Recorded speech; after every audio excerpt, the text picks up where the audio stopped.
A billionaire CEO pretended to be asleep to test if his new maid would steal from him. What the shy young woman did instead stopped his heart. When he opened his eyes and saw the truth, he broke down completely. The afternoon light filtered through silk curtains in the master bedroom of the penthouse, casting soft golden patterns across marble floors and furniture that cost more than most people earned in a lifetime.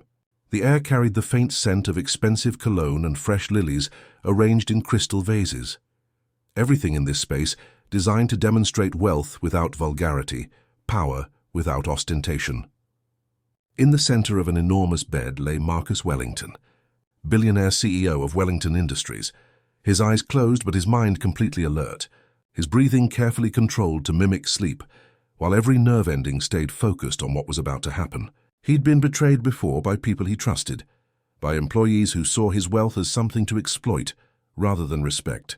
And now, with a new maid hired just 3 days ago, he was about to test whether she was different or just another person waiting for the right moment to take what wasn't hers. Before this story takes you deeper into what happened in that bedroom, pause for just a moment. If you believe in people who choose integrity when no one's watching, in kindness that expects nothing in return, and in the power of character revealed through small acts when the world isn't looking, please like this video, share it with someone who needs to be reminded that good people still exist, and subscribe to Untold Kindness Journey. Your support helps us tell stories that prove who we are in private moments, defines who we truly are. Marcus had built his empire from nothing, starting with a single tech patent and growing it into a multinational corporation worth billions. But success had taught him bitter lessons about human nature, about how money changed people, about how those who smiled to his face often schemed behind his back. His previous household staff had included a butler who stole watches, a chef who sold stories to tabloids, and a personal assistant who tried to blackmail him with fabricated photographs.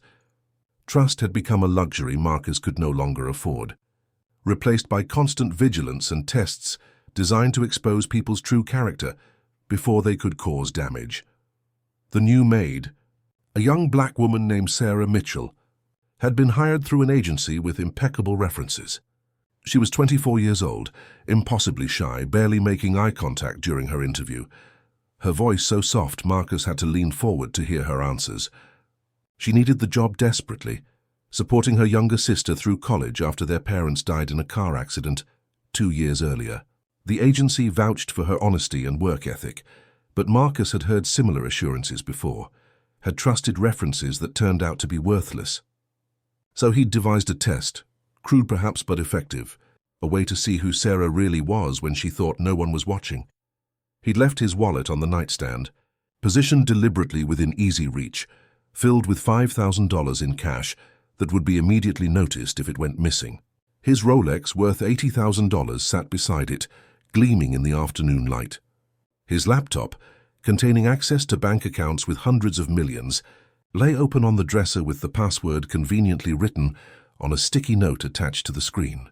An invitation to someone dishonest, a test so obvious it felt almost unfair. Then he'd positioned himself on the bed, fully clothed, and closed his eyes, breathing deeply and evenly, pretending to have fallen asleep during his lunch break, creating the perfect opportunity for theft if that was Sarah's intention. He heard the door open quietly, heard soft footsteps on the thick carpet, felt rather than saw Sarah's presence entering the room. His heart rate increased despite his efforts to remain calm, anticipation mixing with cynicism, part of him hoping she'd pass this test, while another part already prepared for disappointment. The footsteps moved closer, pausing near the nightstand where the wallet and watch sat like bait in a trap. Marcus forced himself to keep breathing steadily, to maintain the illusion of sleep, while every muscle tensed, waiting to catch her in the act of reaching for what didn't belong to her. But Sarah didn't reach for the wallet or the watch. Instead, Marcus heard a different sound, soft and gentle, the whisper of fabric moving. His heightened awareness caught the subtle shift in air temperature as something was placed carefully over him. Then the footsteps retreated, moving away from the nightstand, away from the laptop, away from every expensive item Marcus had deliberately left exposed.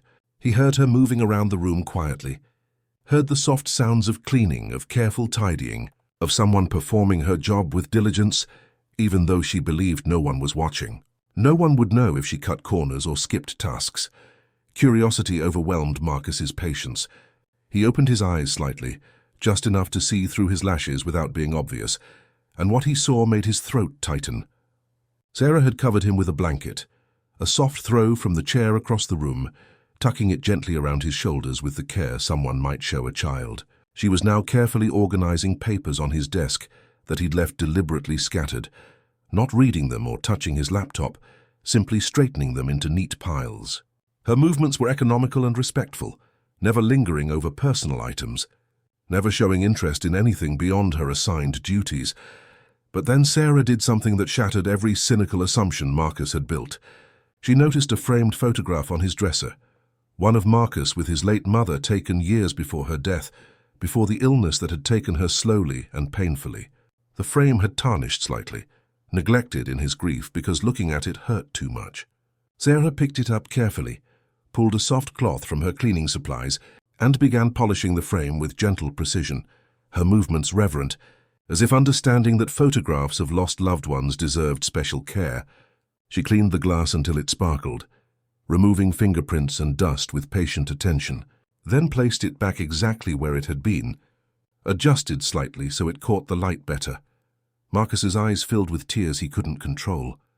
This wasn't about the wallet or watch or laptop anymore. This was something deeper, something that cut through his defenses and exposed the lonely, grieving man beneath the billionaire exterior. Sarah had touched nothing that would benefit her, had taken nothing despite obvious need and perfect opportunity. Instead, she'd shown care for him as a person, covering him so he wouldn't get cold, organizing his space to make his life easier, and honoring the memory of his mother with a small act of kindness she thought no one would ever witness or appreciate. He watched as Sarah finished cleaning, her movements quiet and efficient, gathering her supplies to leave the room without disturbing his supposed sleep. She paused at the door, looking back at him one more time, and Marcus saw something in her expression that broke him completely. She looked worried, concerned that he was sleeping in the middle of the day, hoping he was all right, her face holding genuine care for the well-being of an employer she barely knew. Then she quietly closed the door behind her, leaving Marcus alone with his tears and his shame at having tested someone whose character far exceeded his own cynical expectations.